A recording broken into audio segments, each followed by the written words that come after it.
दोस्तों, आप सबने एक कहावत सुना होगा, नथिंग्स कम फॉर फ्री। दुनिया में हर एक चीज का कीमत चुकाना पड़ता है, जो कि बिल्कुल सही भी है। कैसे? तो आइए मैं आपको इसके 2-3 एग्जांपल्स बताता हूं। आपको अपनी समझदारी से बताना है कमेंट से कि कीमत चुकाना सही है या कीमत ना चुकाना सही है। एग्जाम्पल के लिए आप लीजिए कि आप एक एग्जाम की तैयारी कर रहे हैं, कॉम्पिटिशन एग्जाम की तैयारी कर रहे हैं। सपोज आप कोई यूपीएससी या कोई भी ऐसा एग्जाम की तैयारी कर रहे हैं जो आपको अच्छा जॉब दिला सकती है। आप मार्केट गए, आपके पास 4,000 रुपए थे, आपको उस कोर्स को खरीदने के लिए या आपको उस बुक्स को खरीदने के लिए 4,000 रुपए मार्केट में खर्च करना है। लेकिन आपका वो दिमाग, सारी अर्थशास्त्र उसी समय आती है जब हम किसी जरूरत की चीजों को कर रहे होते हैं। फालतू की चीजें करने के टाइम हमारा दिमाग उतना कैलकुलेट नहीं करता है। फिर आपने सोचा कि यार ये 4,000 का मैं कोर्स खरीदूंगा, बुक्स खरीदूंगा, उससे अच्छा इस 4,000 का मैं एसआईपी कर लेता हूँ, इस 4,000 को मैं एफडी में डाल देता हूँ, तो मैं उसमें से कुछ इंटरेस्ट कमा लूंगा। तो ये जो दिमाग में आपका ये आया कि मैं उस 4,000 का किताब या कोर्स ना खरीद के उसको एफडी या एसआईपी में रख के जो एक्स्ट्रा इंटरेस्ट कमा लूंगा, ये कमा लेने वाला जो ऑप्शन है उसी को हम अर्थशास्त्र में अवसर लागत कहते हैं। दोस्तों, पूरा अर्थशास्त्र इसी पे टिका हुआ है।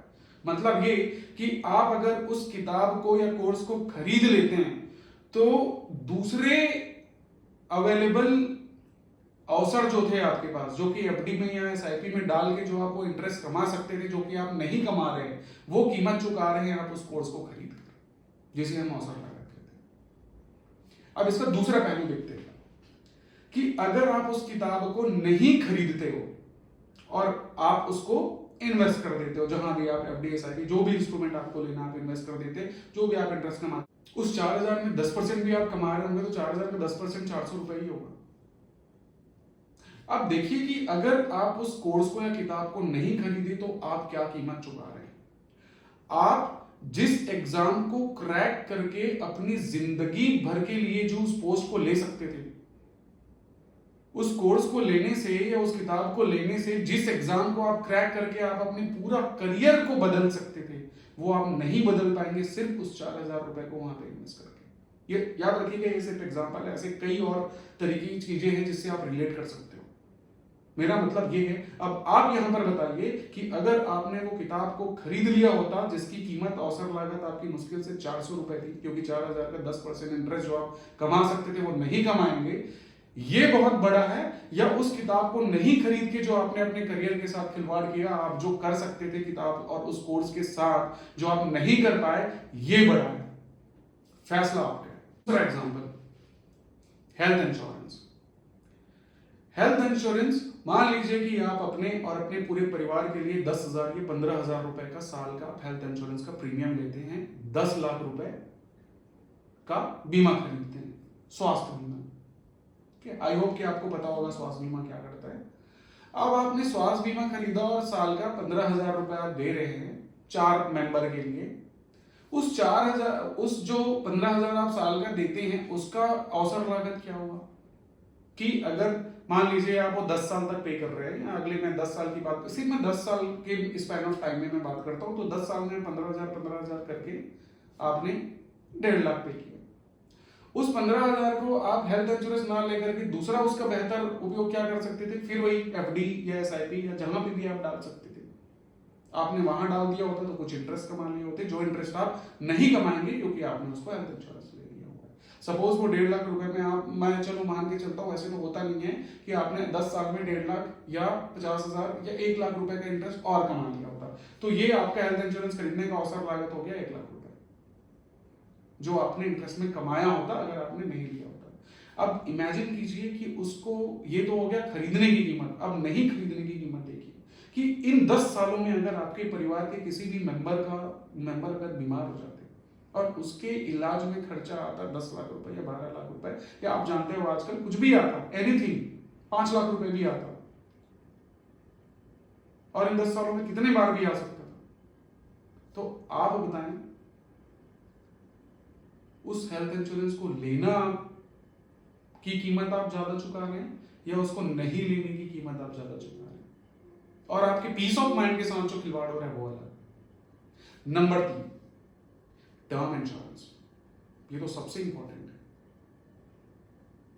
टर्म इंश्योरेंस का प्रीमियम हार्डली, देखो टर्म इंश्योरेंस को एक बार और मैं एक्सप्लेन कर दूं कि सिंपल सा फंडा, टर्म इंश्योरेंस मतलब एक निश्चित समय का आप चुनाव करते हो, उस समय तक के लिए आप अपने लिए बीमा कवर लेते हो, बहुत नॉमिनल सा प्रीमियम देते हो और उसमें आप अच्छा खासा बीमा कवर ले सकते हो, मतलब lowest premium maximum cover, that is called term insurance.